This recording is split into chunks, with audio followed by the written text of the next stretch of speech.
In today's episode, I'll be giving my review and reaction to the 2025 film F1. F1 is an American sports drama with a runtime of 2 hours and 35 minutes. The director is Joseph Kosinski, who I've not seen any of his movies prior to this one. This movie stars Brad Pitt, Damson Idris, Carrie Condon, Javier Bardem, and Tobias Menzies. So let's race right into F1. Do something, man. People are questioning you. Shut up. Shut up. Okay, yep, do that. Sure, guys. Stupid and dumb. Just an idiot. Get your shit together, son. Fuck it. I loved it. Welcome to the dub cast.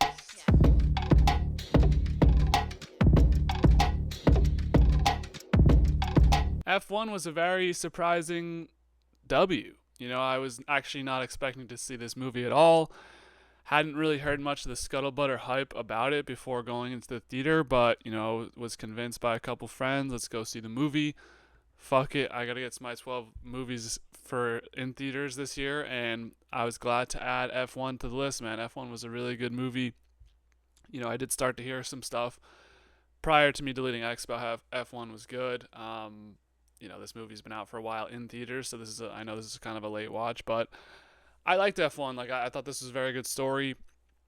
Brad Pitt, I think Brad Pitt, where he's like the main character of these types of stories, are pretty good movies, man. Brad Pitt did a great job in this movie.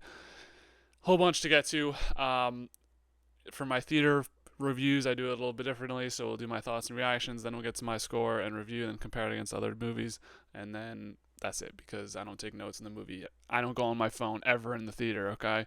I don't know, some of y'all be checking your screens out there. All good. I know I'm admitting to being a screenager, but that's one time I can shut my phone off and not go on my phone. So, God bless. I didn't take notes in the movie theater. Nonetheless, I did take notes after. So starting this movie out with my thoughts and reactions. Intro hype as fuck, and it's confusing because I have to say I came into this movie not knowing shit about racing. Maybe it was like a Denny Hamlin fan when I was, if that's even his fucking name, when I was like 7, but I didn't care about NASCAR. I still don't care about NASCAR. I still don't care about F1. This movie doesn't have me wanting to care about F1. The only reason I would care about F1 is because European girls love it. So if I'm ever back in Europe, maybe I have to go to the American football and go for F1. Just kidding. But I didn't know anything about F1. So when he's racing around the track at the beginning, I'm like, wait, that's not really F1. He's in NASCAR. But it was a hype intro where he's like weaving through cars. It shows you off the bat this guy does not give a fuck. Sonny Hayes does not give a fuck. Sorry, there will be swearing, there will be spoilers. He does not give a fuck about anything. He's just like weaving him into, like, he's very dangerously driving on this racetrack, and people have died doing NASCAR. I know that.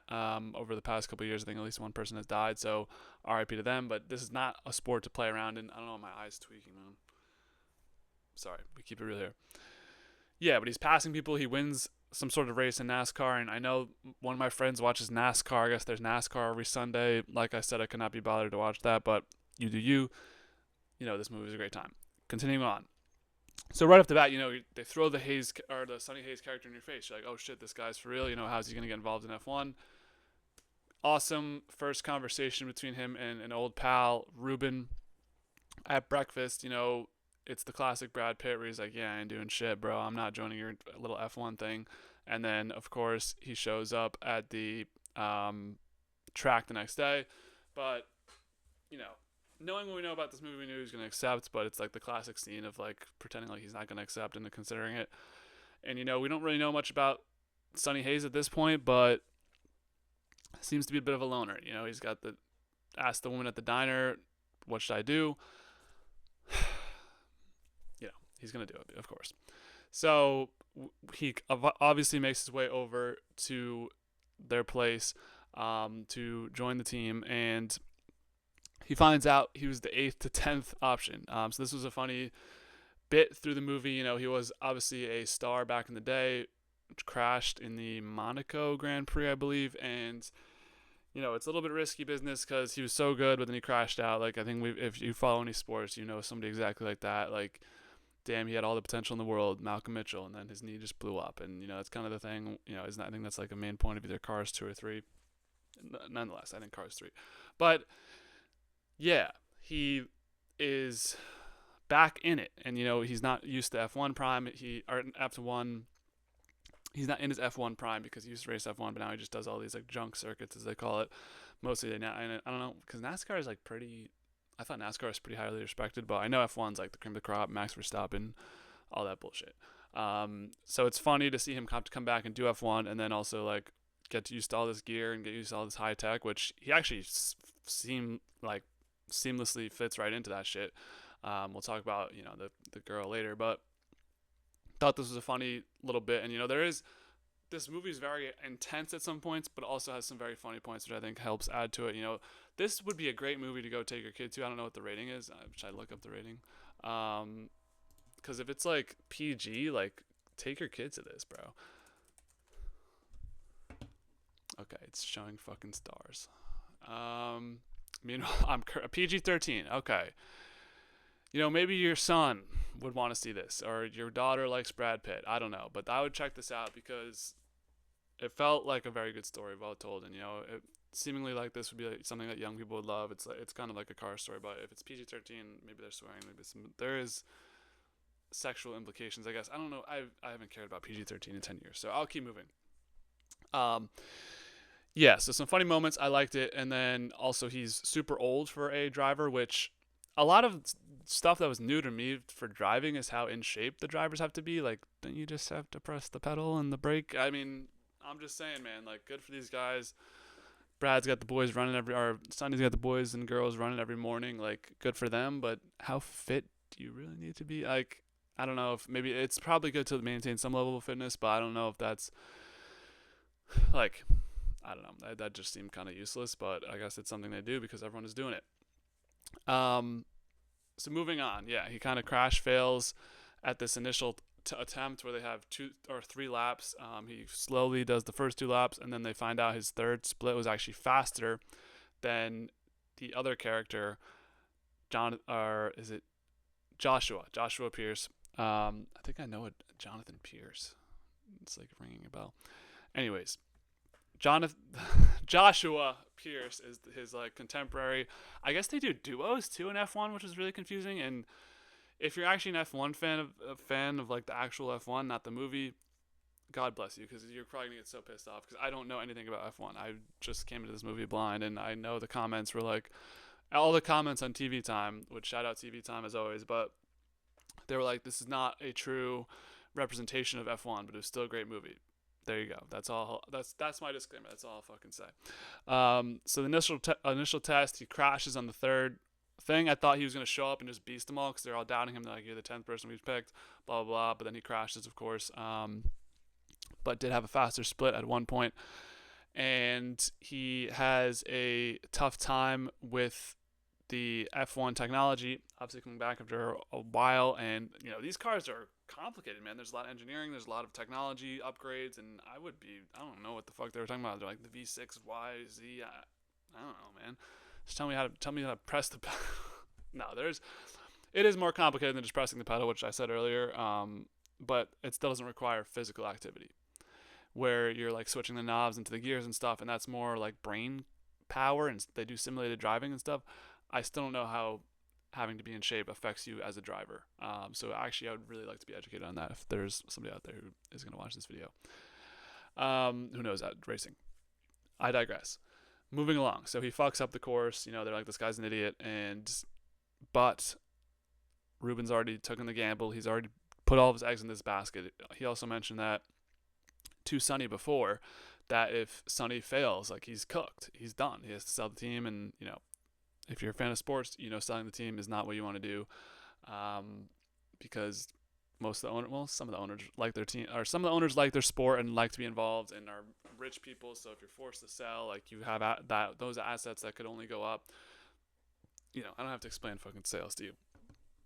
Nonetheless, we have the initial back and forth between Joshua Pierce and Sonny. So this is a classic dynamic where you have Sonny Hayes, who's the old washed up vet, who's like, I know what I'm doing and you don't know what you're doing, and Joshua Pierce is this younger cat who's like, I'm cooler than you, I don't need to do shit, I just want to get my sponsorship deals and go fast. So they have an initial beef where this team hasn't placed in the top 10 in their whole circuit, which is like 12 races, I believe.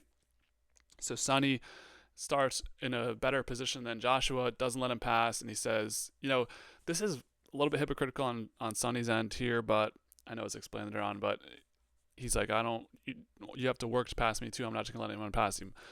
I think he's just trying to, retroactively looking at this part of the movie, like this whole middle stretch, which by the way is very entertaining. I'm always ragging on the middle parts of movies. This kept you in it, man.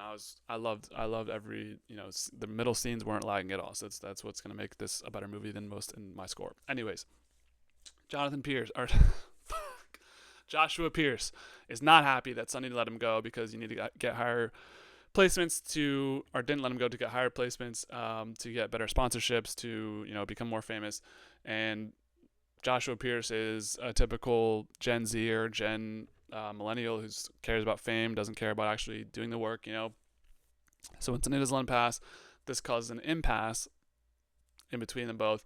And, Sonny is not happy, Joshua Pierce is not happy. So as they continue on, they start to learn a little bit more about each other, although, albeit working at like an arm's length, they're not really friends, they don't really care, until Sonny starts helping out Joshua in these weird ways that I guess were like breaking the rules of F1. I think this is what people were pissed off about and not following the F1 lore, where he is forcing safety cars. Now, this was kind of over my head where you have these cars that come out and then everyone has to slow down for a lap or two, which allows people to also pass. So I thought that was odd, and it doesn't make much sense to me either. But I think the notion there is Sonny is using these like alternative methods in order to get Joshua to get better, and in order for Joshua to get better placements, and he's using out of box unconventional methods because they're not the best drivers. So by using these methods, they're going to be able to switch things up and cause some chaos and get to where they want to be. And I respect it. It's not cheating to win. You have to follow the rules. Clearly in this F1 movie, this is allowed. So, good for Sonny for knowing the rules, especially when you're an old washed up guy who, a lot of people doubted. You can come in here. I just listened to Dricus du Plessis on a podcast. He's like, everyone, the best in the sport, everyone's trying to catch up. So if you can bring in a new strategy, man, I like it. So I respect that out of Sonny. Although this leads to Joshua getting a very good placement, and he goes for glory. So there is a little bit of blame on Sonny here, where he tells Joshua not to go get new tires when it's a slick day, it's a rainy day, and it's basically Sonny, Max Verstappen, and Joshua in the top three. And Sonny's like, wait a second, because it's slick rain. If you go for it, you're gonna crash. Joshua does not listen, goes full speed, slips on the tires, crashes out. It's a little bit of fall in there where Sonny knew what he was doing. It was actually probably going to get Joshua the win, but it was very dangerous with the slick tires. And then Joshua just doesn't listen at all to what Sonny was saying, when it causes a bit major safety blow up, major crash. Obviously, Sonny has to get out of his car, help him out. I thought this would, these crashes looked really bad. And then you're like, oh, they're just fine. Well, then they weren't fine. They had to go to the hospital. But I thought, like, Joshua might be dead, bro. So good to see Joshua still alive. I think I have like a brain thing going on, but that's just going to be Jonathan. So good to see Joshua alive. And, after he's very upset, his mother's very upset with Sonny. And, we kind of know Joshua to be like a self-centered prick at this point. So it makes sense that his mom just believes everything he says. He's kind of a mama's boy. And then, he's like, it's not my fault, it's Sonny's fault. So tough scene to watch. But, I really like what they did with the Joshua character. So this just leads into development later on in the movie, which I adored. So we have to take the bad if we're going to take the good. So some very big beef in between them both right now, even though they're doing better than they ever done before. I believed that the race before this, Joshua got 10th and got their first placement. So, they were right on track to start doing a lot better. And then this crash happens. They got to sub in the backup kid. Not great. So while Joshua's on the mend, Sonny actually does pretty well. And this is like a quick montage of him getting a couple placements. They just had gotten their first placement. So to see him get his couple placements is good. Finally, Joshua returns, sunglasses on. He's basically giving, I'm trying to think of an NFL comparison of just a guy who shows up and doesn't give a fuck about the team anymore. But he's like, I don't care, I'm here to win. And then he gets back at Sonny by not letting Sonny pass this time, haha, gotcha moment didn't work out because then they both lose placement. Sonny, I think, might have like crashed on the side.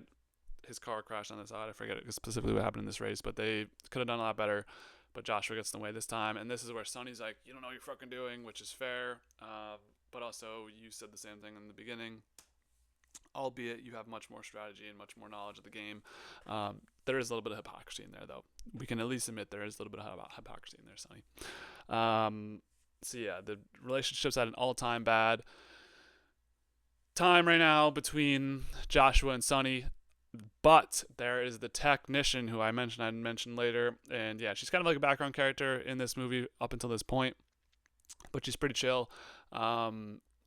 She is going to, or she's the one who makes the car, makes these designs, has this crazy degree, crazy life, got pulled from it to help Ruben create these cars. Her job's in the line as well with Ruben, because if you fire Ruben, you fire the whole team behind him. So she is going to be the one to try and fix this dynamic between, her name is Kate, fix this dynamic between Joshua and Sonny. They're going to play poker, and whoever wins gets to be the lead car, which is a fair way to do it, where you're like, have to do something in order to get the lead position, but you don't have to, like, it's not random, so it's not like, oh, that's for bullshit. You had to actually try and get the position. So we see, playing a couple hands back and forth, throwing them these little barbs at each other like friends. They aren't friends, but like people do. Those little side comments and whatever. So what ends up happening is Sonny doesn't really give a shit about winning. Well, he gives a shit about winning, but he doesn't care about being the first one in. So he actually lets Joshua win the poker game, which impresses Kate. And yeah, so Joshua's going to be allowed to be the one that comes in first position of the two. And what this means for Sonny is he gets a hot date in the hotel room with the girl technician, which was, the whole movie, she's like, I'm not gonna date anybody, blah blah blah. But the first scene you see with her and Sonny, that, like, it's happening, bro. And she's like, I don't date people on my team. Come on now, everyone who's out there and has met their husband or wife or girlfriend, it's through work somehow. Like, if you're going to a club after work, whatever, it's, a lot of this stuff happens at work. So that wasn't surprising. It does annoy me to no end that we just need a love arc in every movie. It's like there has to be love, which we'll talk about in a future review coming up. But yeah, I mean, good for them. Both in the same age range. Clearly she's attracted to him, he's attracted to her, and he was rizzing the whole movie kind of. So good for them. Here we go. Right before the big race, everything's kind of settled down. The dynamic between Joshua and Sonny's a lot better.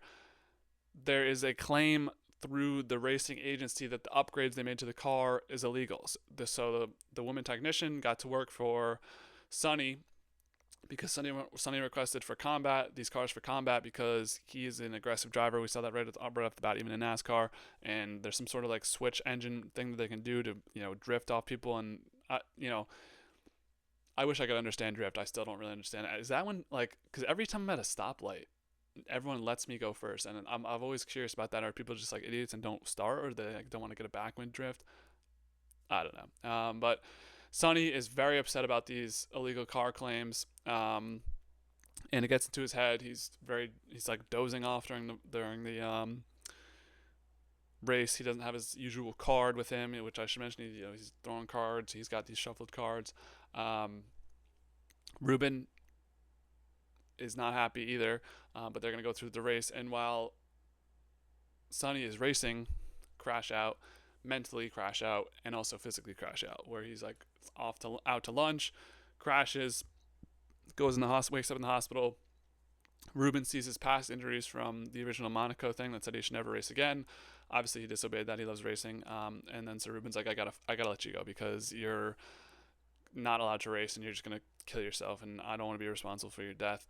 And Sonny's really upset about that. But there is another man in the picture. So there's the board, or there's the owner, which is Ruben, but then there's the board above Ruben who decides, I don't know if we like this Ruben guy. So Tobias Menzies' character is basically just the figurehead for that whole board, and he wants a fresh operation, while Sonny gets out of the hospital, he offers Sonny a position to come work with him on a new team and be hard on the new team, be like a technician. And Sonny's like, yeah, yeah, yeah. It's like the Chris Paul meme. And he's like, yeah, I got you, bro. And then as soon as he turns away, he's like, the fuck, man. So this guy was actually the one who submitted the illegal pictures and claim it doesn't even get founded to be anything. So he's literally trying to sabotage the team, which, we've seen it before in sports where the owner or the board decides, we don't like the direction we're going, so we're just going to do whatever we want and fuck you. But this guy, ends up being the actual villain of the movie. So it's good to have a bad guy to root against. While Sonny's been out, so Sonny has always ran with the team, always got them ready for race time, and always kind of interacted with them all. Joshua has a very awesome moment, in my opinion, where he comes into the room and everyone's like staring at him because they're usually out running with Sonny, but he's like, let's go for a run today. So that was awesome to see him like take that leadership role, accept a little bit of responsibility. He kind of heard Ruben crash out at Sonny in the hospital, so something clicked in his head, like maybe I should be a better leader, better person. So this is like the third act of this movie is awesome, where you have the full Joshua transformation arc where he's, we'll get to in the next scene, but where he's become more of a leader, appreciating the people around him, not just being a mama's boy. He admits to his mom actually that he was the one, or he actually fucked up. Sonny told him to not go on the crash because she was very upset with the crash because it's her son and safety and whatever. But this was awesome to see him run around with the team. And then who do they see after they finish their run walking down the track? It's Sonny. He doesn't give a fuck. He's racing. Ruben was like, you're not doing it, but Sonny's like, I'm doing it, bro. So last race in Abu Dhabi, I believe, for nothing really because they're out of the Grand Prix because they suck, but it's for glory. This last race is literally for glory. And this last race, man, there was chills on my spine, bro. Like I was hyped for this last race. Both the next movie I also saw in theaters gave me this as well. So this is awesome to be in the theater, have some chills. I was like, fuck, I didn't know what was gonna happen, bro. You don't know what's gonna happen. And honestly, I was very surprised what the ending was. It makes sense. But I was like, blood was pumping. They're doing very well. They're finally working together. Joshua Pierce and Sonny. First, Sonny sacrifices for Pierce, does all of his usual, kind of out of the box methods to get Pierce into the top two with Verstappen. But then Pierce ends up having to sacrifice himself and be on the side with Verstappen and take him out, which leads to Sonny, who's been in third, jumps up to first and wins. It was awesome to see Joshua Pierce cheering him on, and finally did it. Sonny, all he wanted was to win the F1. He never got to do it because of the Monaco injury. Amazing ending to this film where Joshua's story comes full arc of him sacrificing himself and also being very like a good supportive teammate. Sonny finally gets to win the Grand Prix, and he didn't even want to. He was going to sacrifice himself as well, but it just happened that way where they bounced off each other perfectly. The dynamic was awesome. Last race was amazing. So I really did enjoy the ending of this movie, and I thought this was one of the better movies I've seen in 2025. It was awesome. In addition to that, you have after the race, Sonny's like, fuck, I'm gonna go race whatever and wherever. He doesn't give a fuck. He's just off to the next thing. He got his wish and he's done. Although there is supposed to be a sequel to this movie, so I'm curious what that'll be about. I guess he's just gonna be racing in the desert. Maybe it gets called back to do F1. I don't know. Do we need sequels of everything? I mean, it makes sense because this was a good movie, but it's like there's too many sequels nowadays. Let's come up with original ideas. Like, who had the idea for this movie, man? F1. No one's gonna watch that. Awesome movie. And then my last note on this was the music, man. Hans Zimmer, bro. I've been out there saying Hans is one, Ludwig Göransson is two. I have no disagreements with that, but Hans Zimmer is the GOAT, man. This great soundtrack throughout. I actually listened to some of the album before I even watched the movie because I listen to all the rap music that comes out every week. And the songs in themselves are not good. Like, I didn't add one of the songs to my playlist. But in the movie, man, you're in it like, you got some Don T in there. You got some, I don't even know what else, but man, the music was awesome and added to the aura of the movie. I hate to say aura is like a thing because I know everyone's talking about aura, but like this movie had aura, bro. This was a great movie. I love the music. Everything was amazing about it mostly. And, I will say my one negative thing was some of it felt a little bit cheesy and, I don't want to say simple is the wrong word, but it was kind of just like blah, blah, so where I land on this movie, I'm giving it an 8.0. Did not expect to be this high in this movie, but really this movie checked a lot of boxes for me, and I thought this was an awesome movie.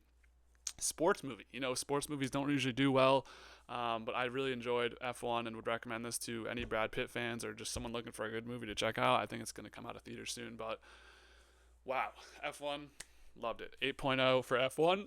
So where does F1 compare to the other movies reviewed so far on the Dubcast? This is movie number 68 of the Dubcast channel.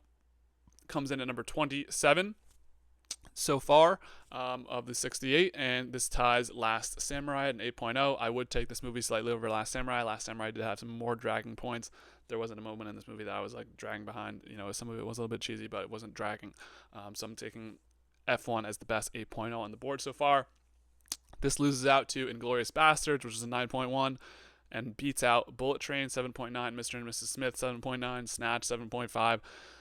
Brad Pitt movie. So this is the number 2 Brad Pitt movie of the 5 reviewed so far on this channel. Lastly, our 2025 movies. I have promised to get to 12 movies in theaters this year. This is the 7th one I've seen in 2025 in theaters, and this is the 3rd best one.